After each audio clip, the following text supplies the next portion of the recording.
28 अक्टूबर की रात पुलिस अधीक्षक चतरा महोदय को सूचना प्राप्त हुई कि कारो मैदान के पास में राहुल सिंह गिरोह, जो एक संगठित अपराध गिरोह चलाता है, उसके कुछ गुर्गे वहां पे अपराध की घटना को घटित करने के उद्देश्य से वहां पे जमा हुए हैं। इस सूचना के आधार पे पुलिस गश्ती के द्वारा, पुलिस बल के द्वारा वहां पे रेड किया गया, जिसमें 4 व्यक्ति गिरफ्तार हुए। उनके पास से अवैध हथियार, कुछ गोलियां और कुछ पर्चे और मोबाइल फोन्स रिकवर किए गए। कुछ दिन पहले दिनांक 29/10/25 को परिवार थाना अंतर्गत राजदर साइडिंग में फायरिंग की घटना की गई थी। उसी तरह की एक घटना 20/9/25 को एनटीपीसी टंडवा के पास में फ्लाई ऐश की गाड़ी के ऊपर में की गई थी। दोनों घटना करने का उद्देश्य भयादोहन करना था, एक संगठित अपराधी गिरोह के द्वारा। इस घटना के अनुसंधान के लिए एक एसआईटी की गठन की गई थी। उस एसआईटी को टंडवा एसडीपीओ के द्वारा नेतृत्व दिया जा रहा था और हम लोग लगातार उसमें उद्भेदन के लिए प्रयासरत थे। कल की घटना जिसमें ये आर्म्स रिकवर हुई है, उससे उन दोनों घटना का भी उद्भेदन हुआ है, क्योंकि इसमें जो अपराधी पकड़े गए हैं उनके द्वारा इस पूरे घटना को विस्तार से बताया गया है एवं अपनी संलिप्तता उसमें स्वीकार की गई है। इस घटना के उद्भेदन से जो तथ्य सामने आए हैं उसमें राहुल सिंह एक व्यक्ति है जो चीटर लातेहार का रहने वाला है। उसके द्वारा एक संगठित अपराधी गिरोह चलाया जा रहा है और इनका मॉडस ऑपरेंडी ये है कि ये एक लोकल व्यवसायी कॉन्ट्रैक्टर इन लोगों के घटनास्थल पे, इन लोगों के कार्यस्थल पे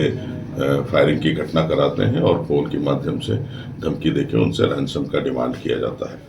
इसी तरह की घटना, ये दोनों घटना थी जिसका मैंने जिक्र किया। एक राजदर साइडिंग पे हुआ था, एक एनटीपीसी पे हुआ था, जो इस घटना से जिसका उद्भेदन हुआ है। ये जो व्यक्ति पकड़े गए हैं ये राहुल सिंह गिरोह के सक्रिय सदस्य हैं। जो अरेस्ट हुए हैं जो लोग अभी इस घटना में, उसमें एक अरशद रजा है जो कि कमता टंडवा का रहने वाला है, शाहजहां अंसारी है जो ठाकुर गांव का रहने वाला है, रांची जिला,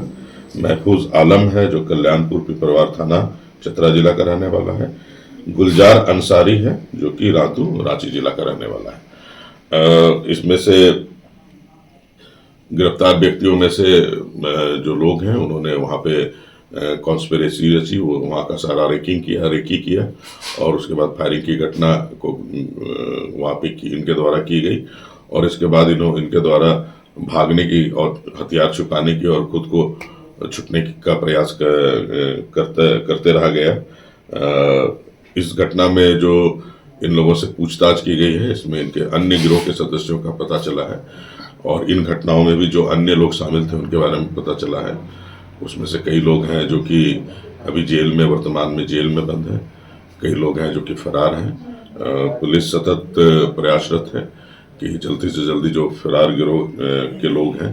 उनको अरेस्ट कर सकें, उनको जल्दी से जल्दी हम लोग गिरफ्तार करके उनको उनके अंजाम तक पहुंचा सकें। एक आपराधिक इतिहास जब हम लोग इसका देखते हैं तो शाहजहां अंसारी का आपराधिक इतिहास है, महफूज आलम का आपराधिक इतिहास है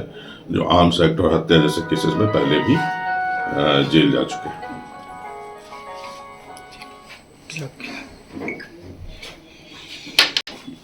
28 की रात्रि जब हम लोग वहां पे रेड किए हैं तो ये हथियार जो है ये वो आपके सामने है। ये जो हथियार बरामद की गई है, साथ में इस तरह का पर्चा बरामद किया गया है। इस तरह का पर्चा हम लोगों को राजदर साइडिंग और एनटीपीसी